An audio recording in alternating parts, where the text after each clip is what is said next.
Hello friends, once again welcome back to my YouTube channel commerce Vani.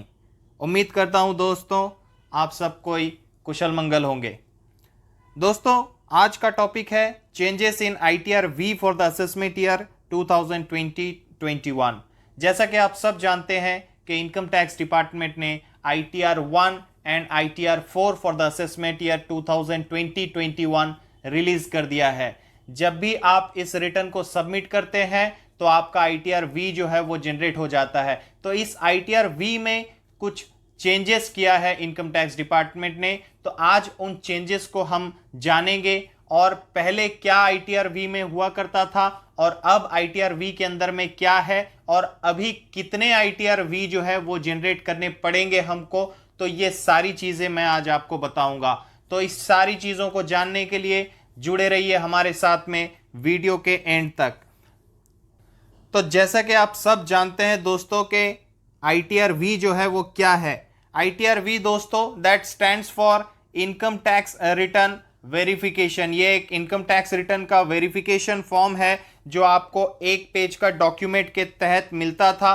In case आप अपना return लगा देते थे, रिटर्न जब आप सबमिट करते थे तो ये जो है आपका आईटीआर वी ऑनलाइन जनरेट हो जाता था।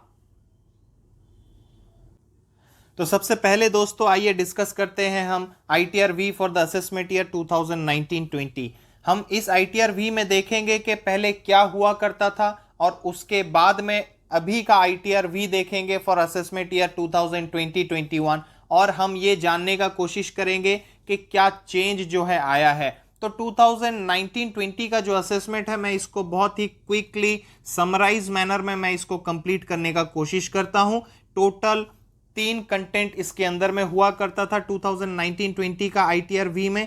जैसा कि आप देख सकते हैं, सबसे पहला जो था आपका personal information and acknowledgement number, ये हुआ करता था जहां पे आपका नेम, एड्रेस, आपका पैन नंबर और आप कौन सा आईटीआर फिल करना चाहते हैं, आपका स्टेटस क्या है और इनकम टैक्स रिटर्न आप कौन से सेक्शन में फाइल करना चाहते हैं, ये सारा चीज पहला पॉइंट में डिस्कस करता था आईटीआर वी। और उसके बाद में जैसा कि आप सब देख सकते हैं कि कंप्यूटेशन पार्ट था जहां पे सारा डिस्कशन होता था कि ग्रॉस टोटल इनकम कितना है, डिडक्शन कितना है, फिर अकॉर्डिंगली आपका टैक्सेस कितना बन जाता है, फिर इंटरेस्ट एंड फी पेएबल क्या है, तो total tax, interest and fee payable, then फिर टैक्सेस कितना आपने पे कर रखा है, एडवांस टैक्स, टीडीएस, टीसीएस, तो एंड में आके आपका पेएबल या रिफंड जो है वो आपका निकल के आ जाता था। दोस्तों क्योंकि इसके अंदर में कॉन्फिडेंशियलिटी मेंटेन करना बड़ा ज़रूरी था तो यहाँ पे जो भी डेटा था सबको मैंने हाइड कर रखा है।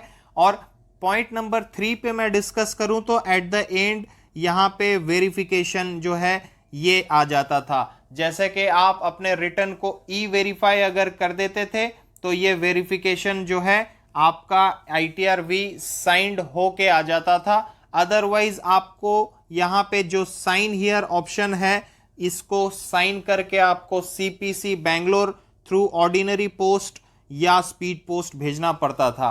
तो ये हमारा ITR V for the assessment year 2019-20 था दोस्तों। अब दोस्तों देखते हैं ITR V for the assessment year 2020-21। जी हाँ, आप सही देख रहे हैं दोस्तों, जैसा कि कुछ नहीं बहुत कुछ आपको चेंज दिख रहा होगा। मैंने ये एक आईटीआर 4 सबमिट किया था और आईटीआर 4 सबमिट करने के बाद में कुछ इस तरीके का आईटीआर वी जो है जनरेट हुआ और मैं ये आपके साथ में दिखाना चाहता हूँ। यहाँ पे 2 चीज़ है, पहले हमने 3 चीज़ देखा था कि जहाँ पे डिटेल्स, पर्सनल डिटेल्स के रिगार्डिंग में पॉइंट नंबर 1 आईटीआर वी में था, सेकेंड नंबर पॉइंट में जो है कंप्यूटेशन था और थर्ड नंबर पॉइंट में वेरिफिकेशन था दोस्तों। लेकिन इस आईटीआर में जो है पर्सनल डिटेल है यहाँ पे ये सबसे पहला पॉइंट और सेकेंड पॉइंट में जैसा कि आप देख सकते हैं कि यहाँ पे वेरिफिकेशन है और दूसरा पॉइंट जो बीच वाला पॉइंट कंप्यूटेशन का था वो यहाँ मिसिंग है दोस्तों। जी ठीक देख रहे हैं आप, आईटीआर वी ने ये कंप्यूटेशन दिया नहीं जनरेट करके। अब आपको लग रहा होगा ये कैसे पॉसिबल है। जी दोस्तों, ये इसीलिए पॉसिबल है क्योंकि मैं अब तक इस रिटर्न को वेरीफाई नहीं करवाया हूं, ई वेरीफाई नहीं करवाया हूं। एक बार मैंने रिटर्न को ई वेरीफाई करवा देता हूं तो उसके बाद दोबारा से फिर ITR-V जो है सिस्टम डाउनलोड करने का मौका देगा। तो मैं अभी आपको दिखा रहा था बिफोर ई वेरिफिकेशन ITR-V कैसा आता है आपके साथ में। तो ये ITR-V का कॉपी जो है आपके लगभग ज्यादा किसी काम का नहीं है। आप जैसे ही ई वेरीफाई कराएंगे तो उसके बाद जो है आपका और एक ITR-V जनरेट हो जाएगा।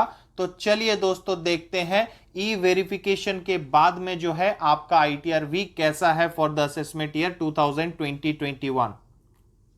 तो दोस्तों ई वेरिफिकेशन करने के बाद में finally for the assessment year 2020-21 मेरे सामने ये ITR का एक्नॉलेजमेंट आ गया है। वैसे अगर इस ITR के एक्नॉलेजमेंट को देखेंगे तो कहीं पे भी ये ITR-V नहीं लिखा हुआ है यहाँ पे, क्योंकि हमने इस ITR को ई वेरीफाई कर दिया है और उसके बाद में ये एक्नॉलेजमेंट आया है हमारे सामने। तो हम ऐसा मान के चलते हैं कि ये ITR-V के कंटिन्यूएशन में ये पार्ट बी ऑफ ITR है। तो यहाँ पे क्या क्या चीज मेंशन है दोस्तों, एक बार हम इसको देख लेते हैं।